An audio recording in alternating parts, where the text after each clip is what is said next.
এবার ভোটের ফলাফল জানতে আমরা চলে যাব কক্সবাজারে। সেখানে আমাদের সহকর্মী আছেন আব্দুর রহমান।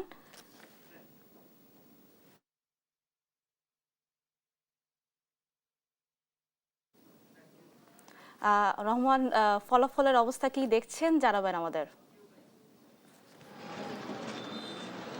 সাবরিনা যেমনটি জানাচ্ছিলেন, কক্সবাজার পর্যটন শহর গতকালকে কিন্তু একটি নীরব বিরব ভোট বিপ্লব হয়েছে এবং কক্সবাজারের কোথাও কোনো বড় ধরনের সহিংস ঘটনা ঘটে নাই এবং সারাদিন উৎসবমুখর পরিবেশে কিন্তু ভোট দিয়েছে মানুষ। বিশেষ করে যে যৌথ বাহিনীর যে ভূমিকা ছিল, জেলা প্রশাসন, সবকিছু মিলিয়ে কক্সবাজারের ইতিহাসে একটি সুন্দরতম নির্বাচন হয়েছে বলে সাধারণ মানুষ জানিয়েছে। বিশেষ করে কক্সবাজারের যেই চকরিয়া পেকুয়া এক আসন রয়েছেন, সেখানে বিএনপির স্থায়ী কমিটির সদস্য সালাউদ্দিন আহমেদ প্রায় ৯৫,০০০ ভোট ব্যবধানে দাঁড়িপাল্লার প্রার্থীকে হারিয়েছেন এবং ওখানে দুই একটি কেন্দ্রে ছোটোখাটো গণ্ডগোল ছাড়া কোনো ধরনের বড় ধরনের দুর্ঘটনা ঘটে নাই এবং এলাকার যেই সার্বিক পরিস্থিতি ছিল আগে থেকেই সেটি অনেক মজবুত ছিল এবং কখনো কোনো ধরনের বড় দুর্ঘটনা ঘটে। দুই একটি যে বিষয়টা ছিল সেটা স্বাভাবিক নির্বাচনের মানুষের মধ্যে একটু উত্তেজনা থাকে, সেই কারণে হয়েছে বলে জানিয়েছে। এরপরে কক্সবাজার ২ মহেশখালী কুতুবদিয়া আসনের জামাতের হেভিওয়েট প্রার্থী ছিলেন হামিদুর রহমান আজাদ। তিনিও বিএনপির প্রার্থীর কাছে পরাজয় বরণ করেছে প্রায় ৩৫,০০০-এর ঊর্ধ্বে ভোটে এবং এখানে কিন্তু মহেশখালী এবং কুতুবদিয়া দুই দ্বীপাঞ্চল হওয়াতে অনেক ধরনের সহিংসতার আশঙ্কা করেছিলেন মানুষ, বিশেষ করে সুষ্ঠু ভোট হবে কিনা এবং মানুষের যে সংখ্যা ছিল দিন শেষে কোনাকুনি বা কোনো হতাহতের ঘটনা ঘটবে কিনা। সেখানেও কিন্তু কোনো ধরনের দুর্ঘটনা ঘটে নাই এবং সর্বশেষ ফল অনুযায়ী ওখানেও ধানের শীষ বিজয়ী হয়েছে। এরপরে কক্সবাজার ৩ সদর আসনে জামাত এবং বিএনপির মধ্যে হাড্ডাহাড্ডি লড়াই প্রথম দিকে ছিল, পরবর্তীতে কিন্তু এখানে দাঁড়িপাল্লা এবং ধানের শীষের মধ্যে প্রায় ৩৫,০০০ ভোট ব্যবধানে ধানের শীষের প্রার্থী লুৎফর রহমান কাজল বিজয় হয়েছেন এবং এখানেও কোনো ধরনের দুর্ঘটনা ঘটে নাই। রামতে দুপুরবেলা একটু সহিংসতা ছিল বলে দাঁড়িপাল্লার প্রার্থীর অভিযোগ ছিল, দিন শেষে কিন্তু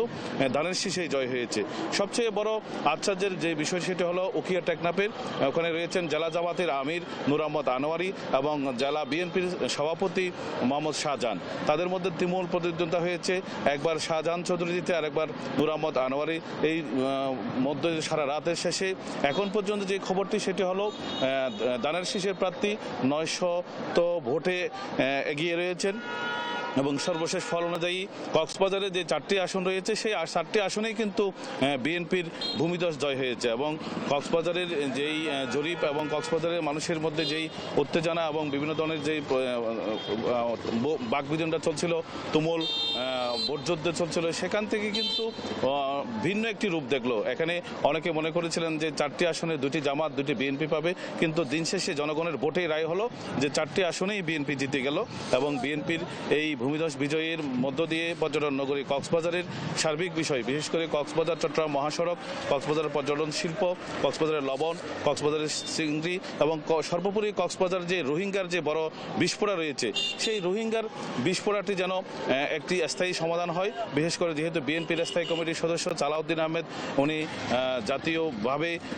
যেহেতু বিএনপিকে লিড করে এবং কক্সবাজারকে উনি লিড করে, সেক্ষেত্রে এবারে কিন্তু কক্সবাজারবাসীর যে আশা এবং কক্সবাজার 4টি সংসদীয় আসনের যে জনগণের আশা সেটি হলো যে তারা কক্সবাজারের একটি রোহিঙ্গা মুক্ত এবং কক্সবাজারের ইয়াবা এবং মাদক সন্ত্রাস মুক্ত এবং একটি আধুনিক এবং পর্যটন নগরী, যেখানে কক্সবাজারের যেই উপার্জনগুলো, কক্সবাজারের যে রেমিটেন্সগুলো যায়, কিন্তু কক্সবাজারে সেরকম কোনো উন্নয়ন এখন পর্যন্ত হয় নাই এবং কক্সবাজারের আন্তর্জাতিক বিমানবন্দর, কক্সবাজারের লবণের যেই চাষিরা রাত দিন কষ্ট করে যে তারা লবণ চাষ করে এবং কক্সবাজারের শুটকি যে আন্তর্জাতিক মানের বাজারে যেতে পারত এবং কক্সবাজারের যে পান এবং টেকনাফের যে সুপারি এবং আন্তর্জাতিক মানের উন্নতিকরণের যদি শুধুমাত্র কক্সবাজারকে ব্যয়বহুল করা হয়েছে, কিন্তু আয়ের কোনো উৎস কক্সবাজারে এখনো পর্যন্ত গড়ে ওঠে নাই। কক্সবাজারের এই আয়ের উৎস যদি এবং কক্সবাজারের হোটেল ম্যানেজমেন্ট এবং যেহেতু ট্যুরিজম সেক্টর রয়েছে, এখানকার জনসাধারণকে যদি হোটেল ম্যানেজমেন্ট এবং পর্যটন সেক্টরের জন্য উপযুক্ত করা হয়, তাহলে এখানেই বাংলাদেশের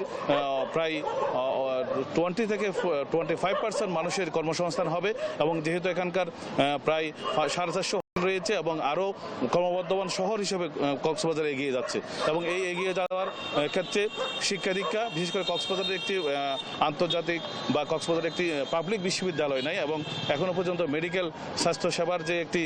কেন্দ্র চিকিৎসা দরকার সেটিও এখনো গড়ে ওঠে নাই এবং সেই সব কিছু মিলিয়ে কিন্তু মানুষের এবার যেই নতুন সরকার যাচ্ছে, নতুন সূর্যোদয় হলো, এই সূর্যোদয়ের মধ্য দিয়ে কক্সবাজারের